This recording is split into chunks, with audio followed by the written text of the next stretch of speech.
merci na abonné na ngagnon so vraiment de partout ici ka bozwami.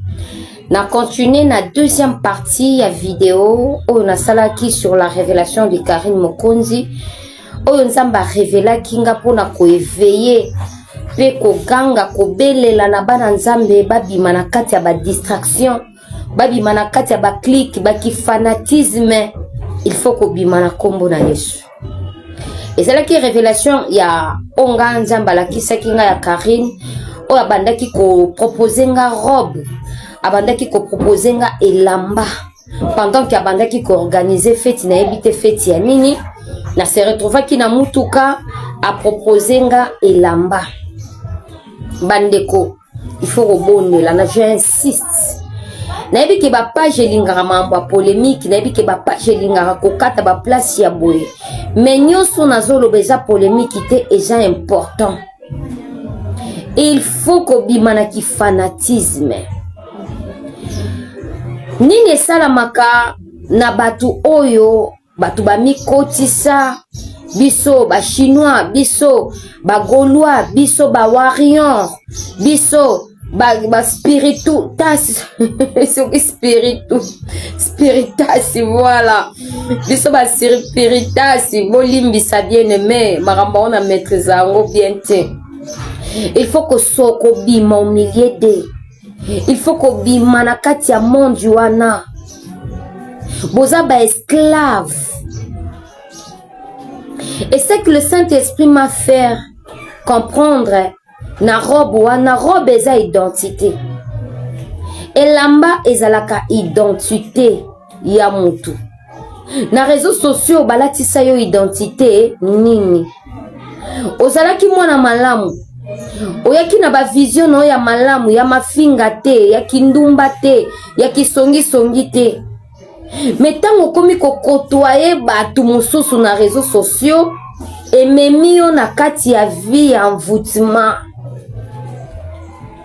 Okoki kolota pe za na batu mususu balota bandoto ya boye na lota ki tozolia na lota ki boye donc ozo faire partir na clic ya bandoki ya réseaux sociaux. Okoya na réseaux sociaux ko luka ba pire te oh alokwa za na visibilité na luka ki camarade afulanga non. C'est simple pose à na visibilité na réseaux sociaux mais pas dans de bêtises mais na mayele na yo okokipe ko s'en sortir na réseaux sociaux.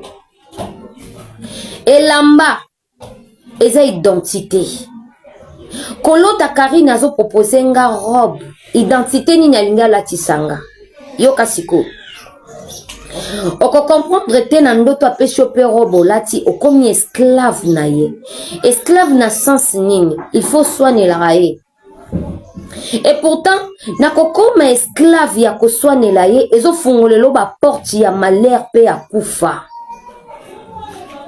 Ezo fungolelo ba porte ya ba sécheresse. Ezo memona distraction, ezo memayo bolamu nyonso zalaka nango na vie. Et on s'est retrouvé un jour malheureux. Barande belé les carnets réseaux sociaux, barande mon spirituel, ce sont des envoûtements. Tant déjà la tissu robe naïe, après sur identité naïe, il faut comme aïe, il faut comme qu'on soigne laïe. Et bah yaki ko attaquer nga, bo soigne lingate, au côté lingate. Batu musunde bazoka par ya batu na réseaux sociaux ba yebanake na côté laïe. Oya ko finga e na oya, oya omeka ko simba na mams. Nga moko na oya, c'est l'envoûtement. Vous allez libérer par le nom puissant de Jésus-Christ. Boluka identité, alliance à makila ya Jésus-Christ. C'est nga makila ya Yesu. Et l'on la ba identité nyo so ba personne na réseaux sociaux. Vous pouvez vous imaginer baza ba para ba maman mikolo ba responsable baza na bana na ba grande fille. Mais bazaka na ba réseaux sociaux ko soit na ko finga na de tout et de rien. Et sa distraction, c'est la sorcellerie. Oh mono, kingani na kingani aye kokotele na rando. Bazala ka pousser na esprit envoûtement. Tellement qu'il y a si à identité na ye kati ya vie andekwana.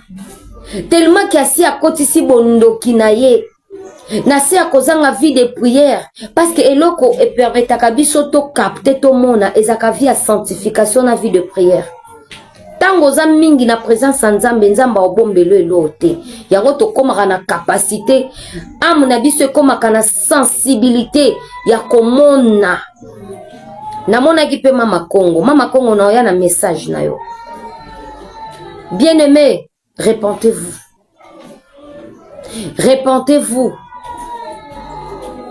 nga naza la Chine ou rien, la Chine jusqu'à la mort. Ozo jire nini. Okome esclave. Ya moninga mwasi lokola yo. Yo okoma esclave na ye. Okoma esclave. Ya moninga mobali. Yo mobali okoma esclave. Ya mwana mwasi. Olobelaka ye. Intelligence na yo nyoso. Okomi porte-parole ya bêtise. Ezaka envoûtement. Et c'est la identité au balatisaka batu sur le plan spirituel. Tellement âme na yo et ça na sensibilité à ko capter makamba molimu te okomona te. Et moi gloire à Dieu, je suis une servante de Dieu. J'ai la sensibilité spirituelle. J'ai la sensibilité spirituelle de la part de Dieu. Je vois na yo kaka.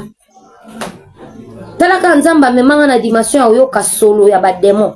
Ngana yo ka solo ba démon. Na ko kyo sala croisement na mutu na nzela boye na yo ki solo. Il faut tozala na vie de prière bien-aimé. Bobi manakati ba filer na bango. Bobi manakati ba prison na bango eza distraction. La ikaka ba vidéo ezolobela bonzambe. La ikaka ba vidéo o ezo bakiselo en plus. Vous partagez ba vidéo o eza pona évangélisation. Rando na kingani bayebi eloko nini basalaka sur le plan spirituel. Bayebi misala na bango. Et okomona ke so swaneli ete leader wana siliki. Rando yaki abo kote la qui était, bo défenda qui était. Pendant que yo zoya ko défendre, ko toucher bato bazana problème na yote. Bango ba leader bayebi na ba esprit satanique bayebi ke bazotinda bino kaka na liwa. Parce que ko attaquer mutu oyo azana problème na yote e fungola ka ba porte ya malheur. Et na bete la bino di solo. Lokola nazo mona Karine nazo insister na vie nanga. Nga nazara mwana nzambe tout d'abord. O ayebi. Na vie ya salité te, nazara na polémique te. Na yaka pe pona ba buzz te. Soki nzamba pesi nga message na oloba. Soki nzamba pesi te na ochaba nzembo na obina. Eza na mama mo tozala na ina betela mino di solo. Atakaka biso mingi azala sirène. Ndeko na nga mo boya mwasi. To bando partager ne makambo prière ayebi témoignage. Maman na banda ki attaquer biso olala boy. Oloti likolo ya musi na yo. Okolala boy. Oloti azoya na ndaku na yo. Choix ezalaki te. Na lataki ba arme lobi Ephésiens chapitre 6. Na komaki ko attaquer ye sans recul. Na komaki ko attaquer ye. Et nzamba pesa nga message. Alobi aza déjà mon kufi. Dans un message à Moutoumoro, na début entre 2026. Nzamba ebisinga za déjà mon oui. Asi akufa.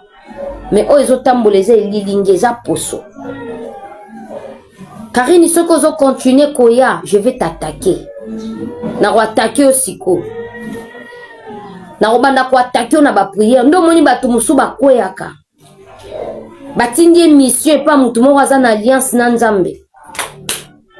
Tant mutu wana bandi ko attaquer yo na mikolo eleki yo kaka akoya ki ekomela ki eboy ezaka ba attaque mususu ya bato bayaka komeka sur le plan spirituel. Je vais attaquer maintenant. Nana chouate. Maman na to komaki ko attaquer ye oko prier na tongo moni ya bonne forme oko prier. Nzamba bisinga asi akoyi. E na mikolo eleka to bosana. Baya opesa nga sango ki mama na kufi abela te. Asukoli auti musala lali akufa. Alors je vais commencer maintenant à attaquer.